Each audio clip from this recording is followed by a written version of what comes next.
All rise. Court of Appeals Division 1 is now in session.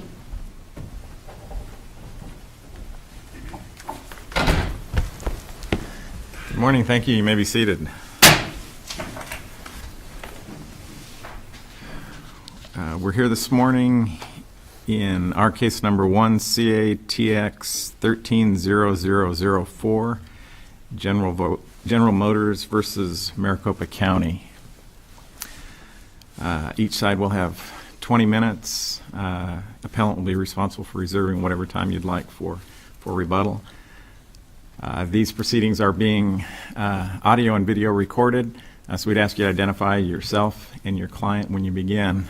We have conferenced this matter. We've read the briefs. We're familiar with the facts, and we look forward to your arguments. With that, appellant, you may proceed. Good morning. May it please the court, counsel, my name is Roberta Livesay, and I represent Maricopa County in this matter. We have two statutes that are the subject of oral argument this morning. I'd like to begin my focus on the so-called rollover statute and then move into the delinquent tax issue and still hopefully reserve about 5 minutes for rebuttal. The rollover statute, as the court is aware, is ARS 42-16002. Way back a long time ago, but just a few years after I actually started practicing law in this area, the legislature gave us this statute because we had a calendar in the property tax arena that made it virtually impossible for a judicial appeal and even sometimes an administrative appeal for 1 year to be resolved and determine a new full cash value before another new full cash value was on the roll.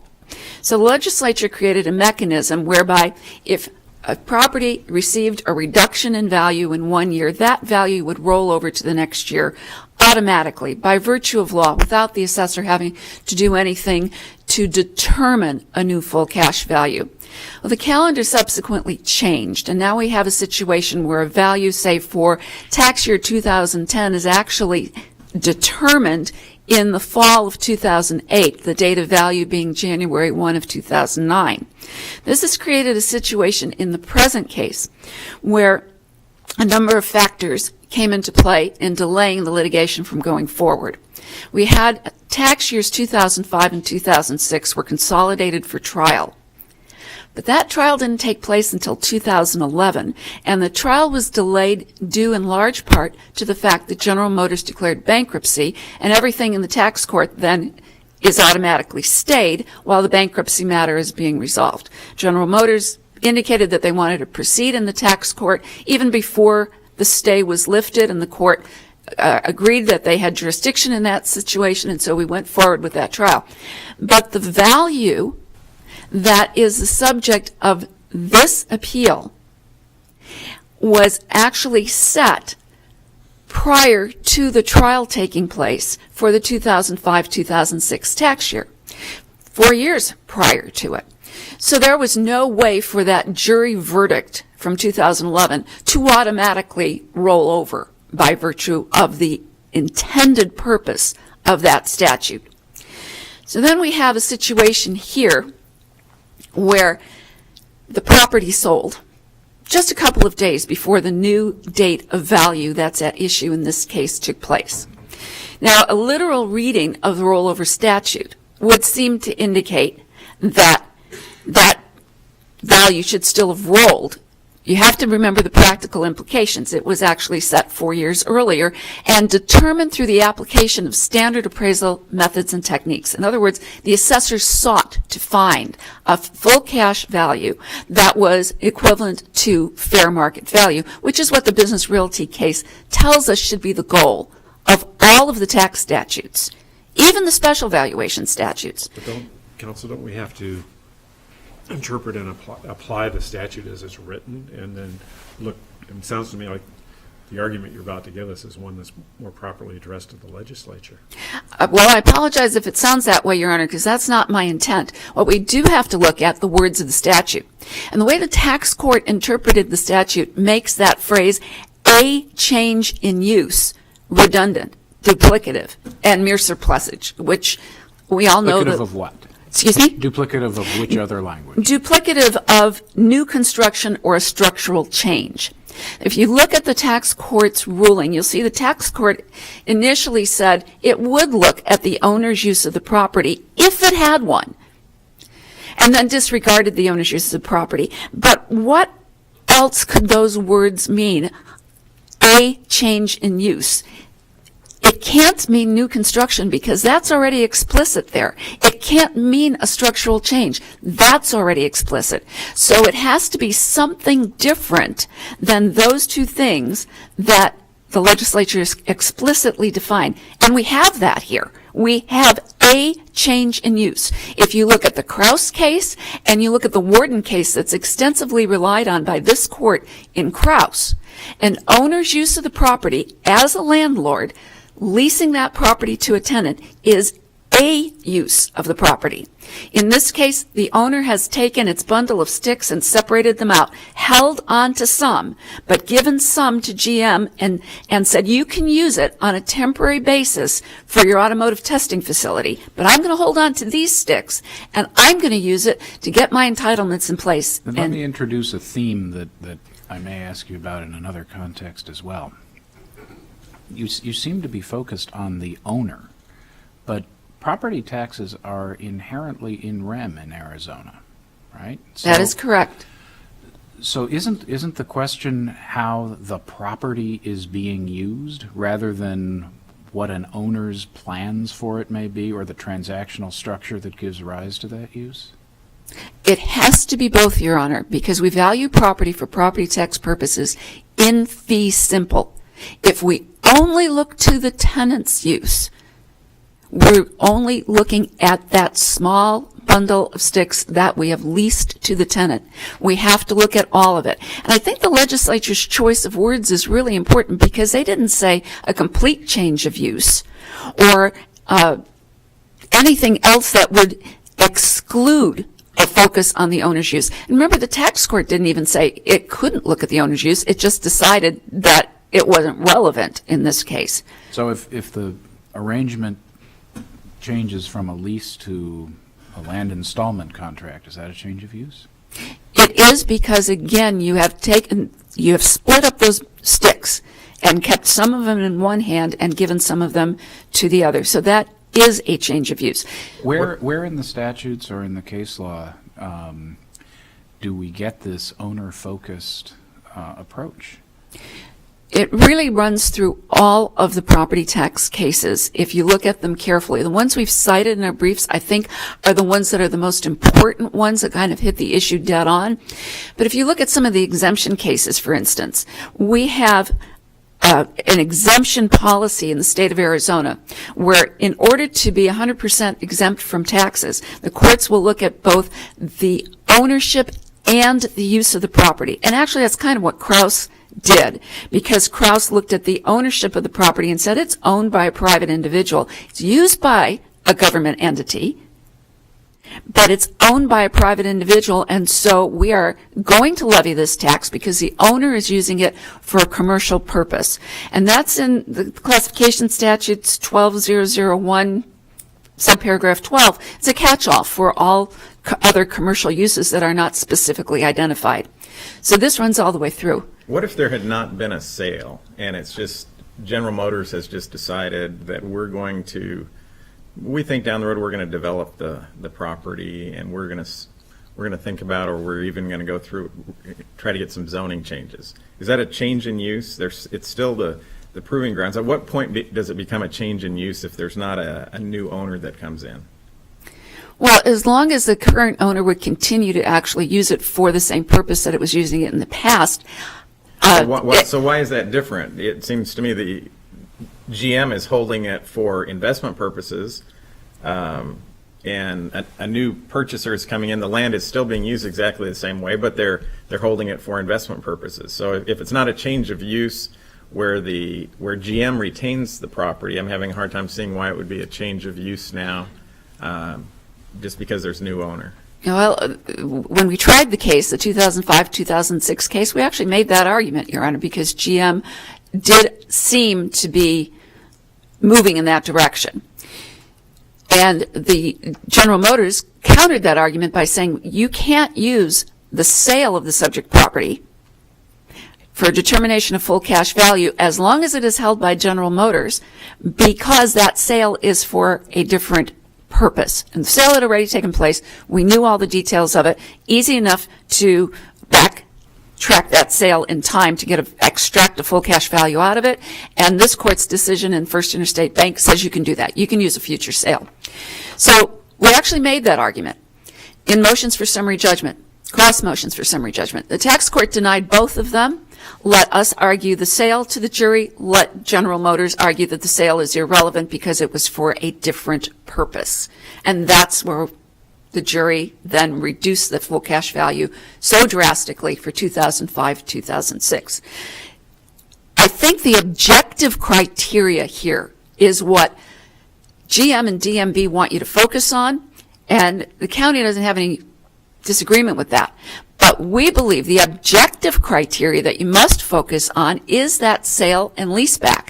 There is a change of use. It's in the lease. It specifically tells any objective observer that this is what's happening. And there's nothing in the statutes that says that the valuing body has to blind its eyes to the legal reality. In fact, in appraisal practice, an appraiser must understand the legal realities of the property that he's valuing in order to truly value it correctly. Legal realities meaning zoning, environmental impacts, ownership.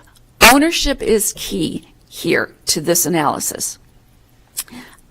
What if you just had some farmland that people are holding, the family's had it forever, they're farming it, someone else thinks, I'd like to farm this, and I think I'm going to be able to put in some subdivisions in 10 or 15 years, so I'm going to purchase it, but I'm going to keep farming, nothing's going to change. But the purchase price is obviously much higher than it would be if there's no future potential for building on the property. Is there a change in use, in your view, does the rollover statute not mandate from one year to the next? The new owner is simply going to farm it, but thinks in 10 years I'm going to build some apartments here. Doesn't the rollover statute still apply?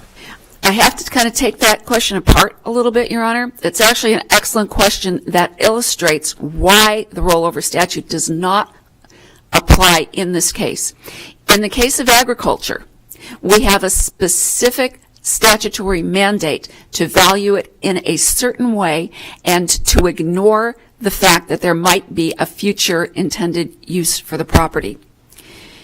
We also have an exception in the rollover statute that says it doesn't apply when there is a specific statutory methodology. The legislature has chosen not to give those same kind of restrictions or passes, if you will, to any other types of properties. So in the case of ordinary commercial property, which is what we have here, there has been a change of use. I could argue that there's been a change of use in the agricultural context, but it doesn't make any difference because the legislature says ignore it there. Yeah, but let me just change my hypothetical. I have a movie theater. Someone else is going to come in. They say, it's a drive-in movie theater. I'm going to keep it as a drive-in movie theater for the next 10 years, and then I'm going to build some luxury condos here. But I'm keeping it as a drive-in movie theater, and assuming there's not a special provision for drive-in movie theaters, does the rollover statute not apply? I bought this. I'm going to keep it as a drive-in movie theater for 10 years, and then I'm hoping to build some really expensive a resort on this property. Well, that would get us into the Hayden Partners case where the court said we don't look at the transient mental states of the owners of the property, and that's an owner. He owns it in fee simple, owns all his bundles of sticks, and he's just thinking about doing something down the road. It's not what we have here. Here we have a bundle of sticks that's been bifurcated, and we have a lease that says specifically we're going to do this. And we have testimony that we quoted in our briefs where our experts found that they were actually in the process of doing that. One of the things that we mentioned in our brief is what would be the difference if the new owner was taking soil samples because you wanted to explore for oil. Isn't that a change of use? How much, what are we looking for here? If we're looking for something objectively verifiable, what is more objectively verifiable than the words that the parties to the transaction put on paper and signed? There is a change of use. In the legal sense, just like Judge Swine, you were looking for other examples. If you look at some of the possessory interest cases, we have the same things. Let me just follow up on the last question, though. There is a specific classification that applied to GM's use of the property as a proving ground, right? No, Your Honor. It only falls in the general commercial category of Section 120001. What plaintiffs talked about is called a property use code. And if that's what Your Honor is focusing on, that's The general commercial use, right? general commercial use, But if we 12001. go to Krauss, Krauss specifically, I don't think Krauss focuses entirely on the owner. What Krauss says is that when the tenant's use brings it within a specific classification, that controls the outcome. The classification the GM's use falls into seems to be the same before and after the sale. Right. But So why doesn't that control the outcome? we're not talking about classification. We're talking about valuation. But we're also talking about again this distinction between in rem and ownership. And I think that the way you're reading Krauss suggests that you're relying entirely on ownership when the law seems to be the way the property is used in the passive voice rather than the way the owner uses it in the active voice. I would prefer, Your Honor, that we focus on the language of the statute, which says a change in use. It can't mean structural. It can't mean construction. A change in use applies to a new use by the owner in this case. Why does it? Where does it say by the owner? Why wouldn't it say of? Why shouldn't we read that to mean of the property?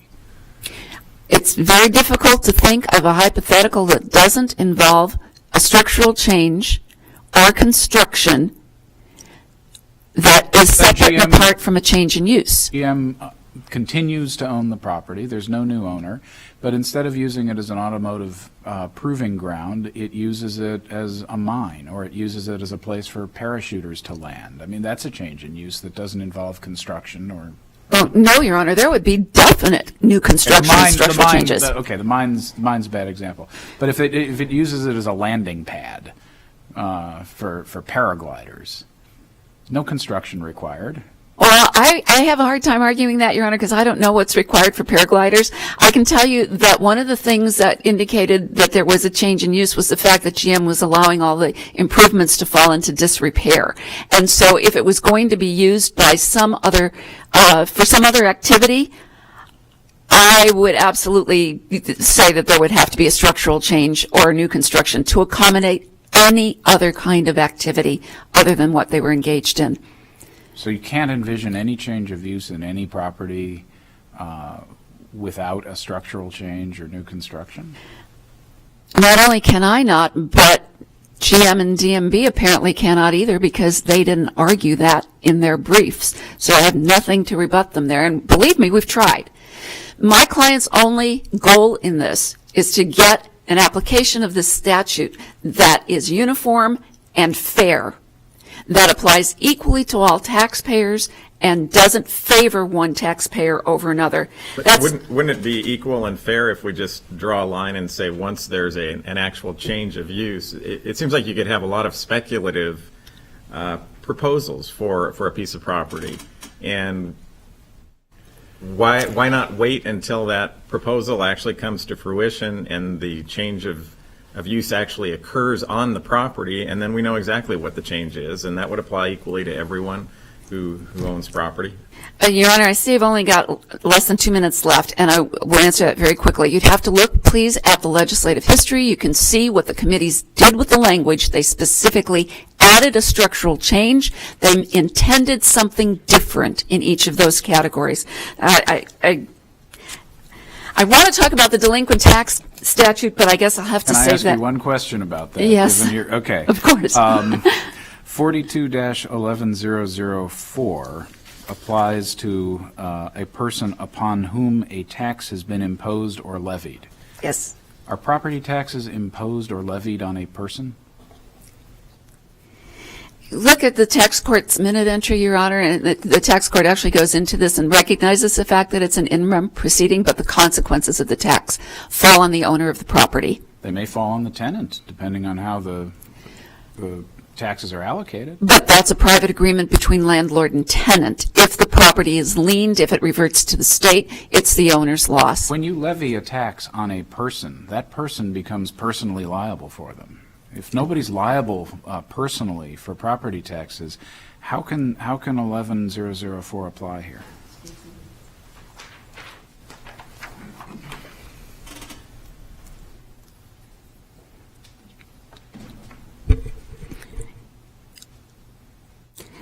A person is the owner of the property in this context. This is one of those statutes that you have to read in context of the way that the legislature has provided it. And this is under any law relating to taxation. So we have a whole lot of laws relating to taxation And in we the have a whole property lot tax. of taxes that are levied on persons, but property taxes aren't among them. Your Honor, if you look at the legislative and judicial history of this statute, you will see that it has been consistently applied in property tax cases each and every time. There has been no decision by any court that has held that it does not apply to property taxes. Just asking how we get that from the plain language of the statute.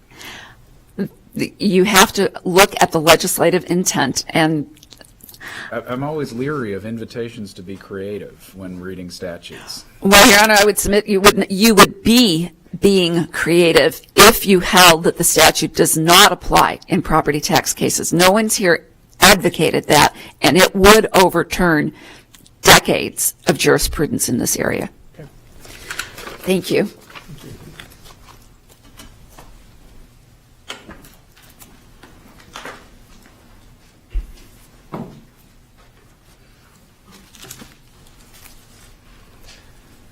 Good morning, please the court. Jeffrey Smith with the Kavanaugh Law Firm representing the taxpayers in this matter.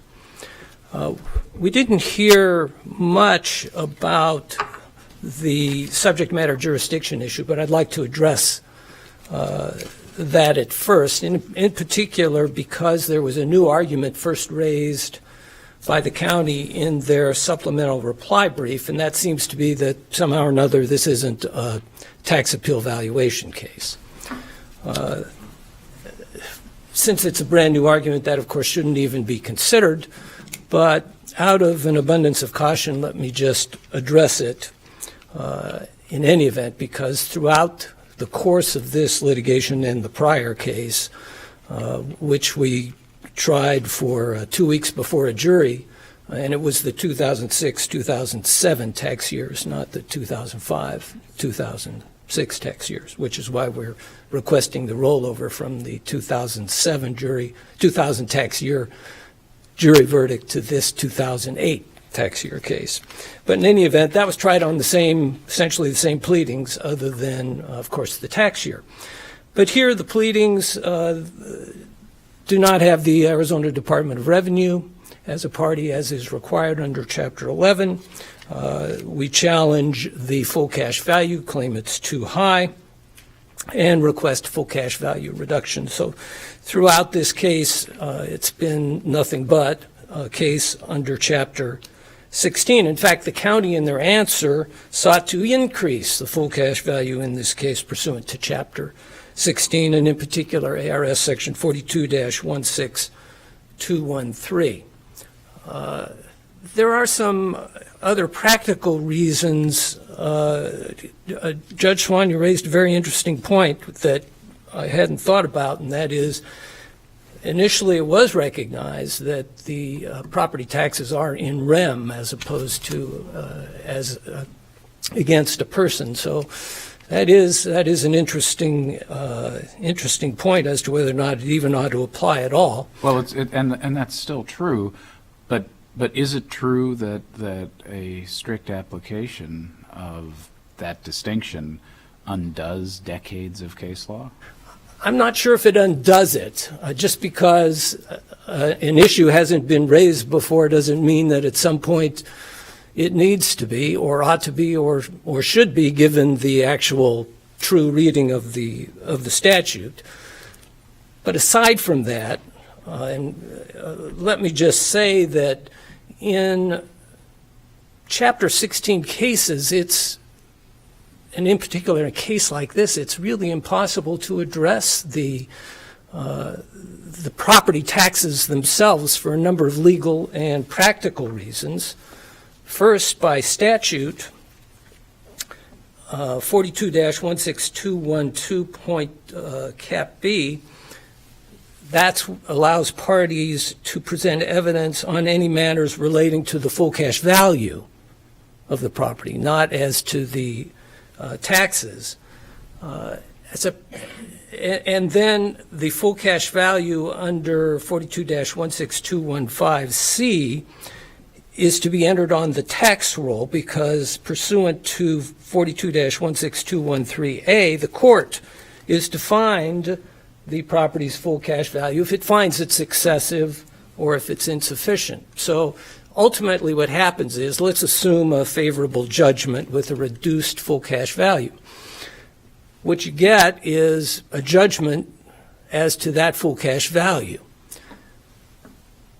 There's nothing in there about the amount of the taxes you get back quantified, and there can't be, particularly in a multi-parcel case like this, because at the trial, what you get is a unitary value for the full cash value, for all the parcels.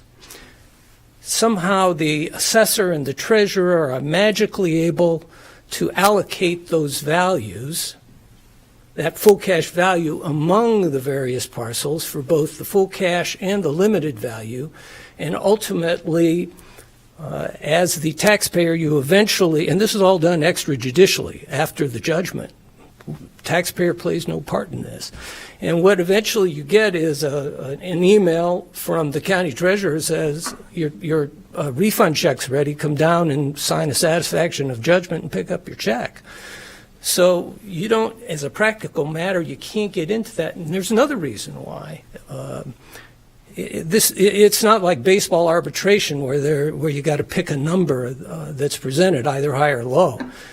And the case that we tried before the jury is a classic example of that. The jury came to their own determination as to what the full cash value was. So you can't, it's impossible to really get into what the taxes are and what the issue, what the amounts are as to the taxes. Can I go to the change of use? And before I do that, Sure. we will give the county a minute or two. And so if you need an extra minute or two, I wanted to at least let her know before Thanks, the Judge. end of your time. But the change of use, All right. if there's, let's say there's some,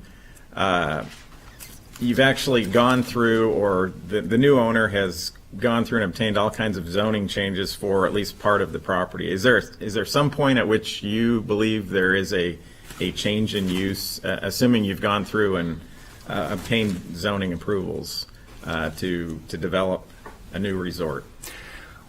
I think when you go back to the statute, and what was left out of the county's argument was the language on the property, a change of use on the property. So to answer your question, I think under the terms of this statute, and taking into account the desirability of having an objective, verifiable change, I think there's got to be some sort of physical change on the property itself that comports with a change of use.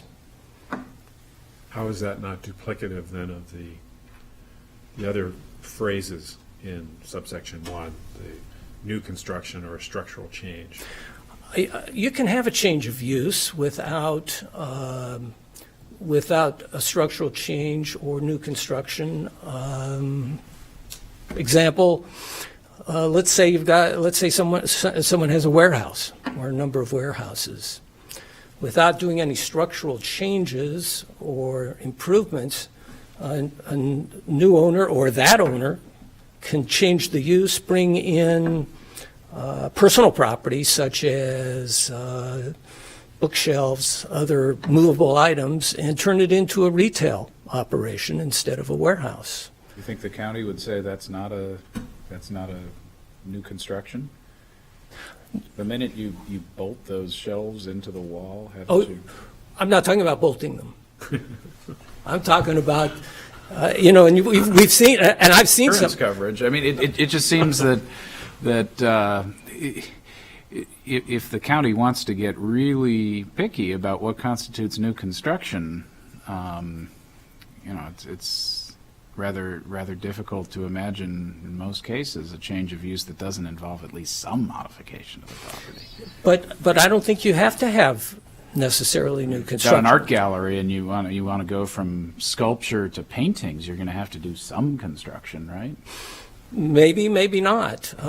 What if you bring in, you might bring in antique dealers, and they set up their little portable booths in your warehouse. There's no new construction, but it's a different operation. It's a retail operation as opposed to a warehouse.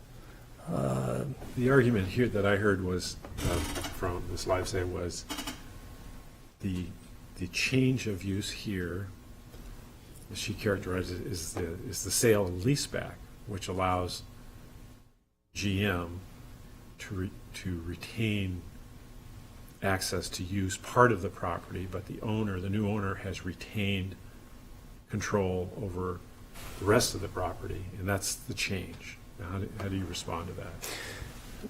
It's not a change of use on the property. And in fact, the lease itself provided that the property could only and exclusively be used for desert proving grounds purposes, which in fact we know it was, given the testimony of the county's expert in the jury trial from 2011 when he visited the property in January.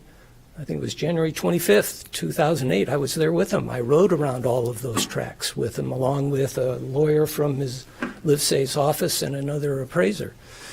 We rode around the 5-mile oval. We took the 2.5-mile straightaway. We went on the 1-mile straightaway. We went through the ride and development road. We did all of that in January of 2008.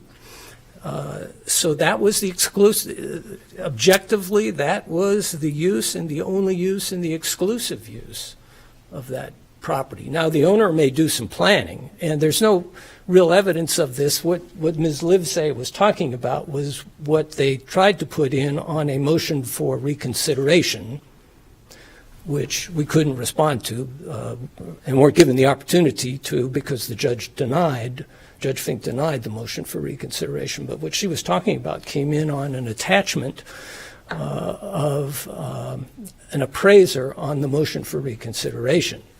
What the county did below was file a cross motion for summary judgment and ask that the value be increased to an amount equal to what the sale price was. And part of the attachments, though, were really kind of interesting and told us a lot, because Exhibit G to their statement of facts actually contained a listing of each of the parcels and showed all of the desert proving ground improvements attributable to that property for the 2008 tax year as well as the 2009 tax year. In fact, that exhibit that was used by the county, Exhibit G, to their statement of facts on their to support their cross motion for summary judgment and the response to our motion for summary judgment, showed $35.5 million in desert proving grounds improvements on the property. So the county certainly thought that that property is being used for desert proving grounds because they included all of those improvements on there. In fact, they included $40 million for the 2009 tax year in desert proving grounds improvements. And beyond that, the county did admit, and I think there was some talk of this in Ms. Livesay's presentation, But we did send a request for admissions to the county, which came in after the briefing was done on the motion for summary judgment we filed for the rollover. And that request for admissions we filed on a supplemental notice to get it before the court, because what it showed was the county admitted that it did not change any of the property use codes for the Desert Proving Grounds property, again showing no change of use, at least from the county's perspective at that time, on the property. And it retained the miscellaneous commercial property use code. There are, over 750 property use codes that the Department of Revenue has promulgated. And for a Desert Proving Grounds, they don't really have a specific property use code, so it falls under the miscellaneous industrial. I wish there was one for Desert Proving Grounds. There's more than General Motors that operates Desert Proving Grounds here, but there isn't a separate. So it comes under the miscellaneous industrial property use code. These use codes, of course, are much finer in their defining of use as opposed to the broad classifications, because this property would otherwise be commercial industrial property. Are you suggesting that the county could have changed the property use code to something else? I don't know what it would be. Speculative land investment. I don't know. Well, Judge Winthrop, if they thought that it was, there certainly are categories for holding property for investment purposes or development purposes, but they didn't do that. And so at the time, that it stayed the same and stayed the same for the pertinent period here. Would there be a change of use if, I think the example was given, you go in and take soil samples for mining? Say you just came in and wanted to see if there's gold or whatever, probably not gold, but some mineral that you wanted. Would that be a change of use in your view? It depends on how far it goes. If it seems to me that if it's a matter of just doing some testing to see if something is feasible, that doesn't seem to me it gets to the point of being a change of use or a new use. Now, if the feasibility proves out after a test and said, yeah, we can mine gold here, and that process starts on the properties, that would prevent a rollover from a previous year because it had been used as. You got the feasibility study and it says, yes, it's a go, you've got gold here. But if you wait a year until the rollover period's over, you're saying that would not affect the rollover period? You wouldn't be rolling it over because the feasibility, there wasn't actual change of use on the property. There was testing to see if you could. And there's a feasibility study that says you can. There is gold here. Does the rollover statute apply then? I don't think it would apply at that point because while it says you could, you haven't made the change of use on the property. Does apply. It would still. It would still apply. I'm sorry. Yes, yeah. It would still apply because you have not made the physical change of use, and the word is on the property. That hasn't happened. Just like some other examples where the movie theater or the developer that buys land that's being used agriculturally does feasibility studies or starts looking into zoning. If that happens, still on the property, there hasn't been a change of use on the property. And I think that we see this objective criteria throughout the cases. Hayden Partners, Stewart Title, even Scottsdale Princess, which says we look to the actual use of the relevant land and improvements, 230 Arizona at 429.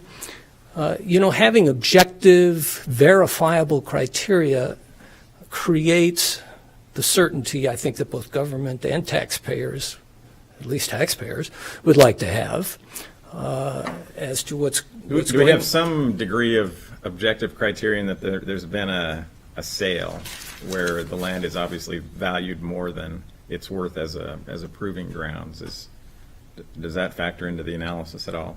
Not in the rollover analysis. In fact, again, you'd come back to the language itself. Has there been an objective, verifiable change of use on the property by virtue of a sale? No, the statute doesn't say create an exception for a change of ownership. Legislature didn't do that, and I think that's kind of what the county's arguing for here is because we've had a change of ownership, even though it's not in the statute, there's been a change of use. That's not what the statute says. Can't add words to the statute that aren't theirs. So I think that would be, in your example, still, no. Hasn't been a change of use under this statute. It does create some other interesting questions when you get into into full cash value issues, which are totally separate from this, where you've got to take into account current usage, and when you do a market analysis, you have to exclude future anticipated increments of value. But there again, even under that aspect of the law, you have to look at the objective, verifiable, current use of the property. And that's the theme I see throughout the cases, is the importance and significance of avoiding speculation and guessing as to what might happen to this property in the future. You might think that it's going to be fine as a gold mine, but maybe it isn't. Maybe you change your mind after you've done the feasibility study and you'd rather build a resort. And offer gold panning is one of the side trips that you could bring the people in from the east to enjoy that, and maybe some mule rides. So you don't know what's going to happen with property in the future. If we did, we all would have bought land in Paradise Valley, wouldn't we, years ago? Any other questions? Happy to answer them. Thank you. Thank you. You could put 2 minutes on. Thank you. Judge Swan, in answer to your question earlier about the wording of 4211-004, a person upon whom a tax has been imposed, as I sat there, I looked at the statute again, and it seems that the direction here, or the focus here, is on the way a person brings his case to court. Because a person on whom a tax has been imposed or levied, blah, blah, blah, blah, blah, may not test the validity or amount of tax either as plaintiff or defendant. So the focus is on the procedural, and it is obviously, we have a lot of fictions in the law. A person can be a corporation and all of this and that. But here, the legislature is just saying, you property owner, you can't come into court unless you follow these things. There's Directing that to property owner? Well, not necessarily. It can be any law. Yeah, any law. It says any law relating to taxation. But in the property tax context, I'm just trying to bring it down to where we are here. And now I've lost the other half of that point. But that's what we need to look. Oh, I know what it was. In the First Interstate Bank case years ago, it was a case where the lender tried to come in and appeal value. It's Maricopa County versus State, I believe, is the title of it, but it's really First Interstate Bank. And this court went through the wording of the different statutes, talking about who gets to appeal and how at different levels of the administrative process it can be any interested person, but by the time you get to court, it's only the owner who can appeal. So if you want to look at a case that puts this in the right context, I don't have the specific citation. I can provide it to the court later if it's of interest, but that would be the one that I would suggest that the court look at. As far as the property use codes are concerned, they're there to inform the assessors as to how to value property. Different purposes of construction have different grades and different values attached to them. They're really not very helpful in this sense. Thank you very much for giving me a chance to come back up here and advise the court. Thank you. Thank you both for your arguments. We'll take this matter under advisement and issue a decision in due course. And with that, we'll take a brief recess.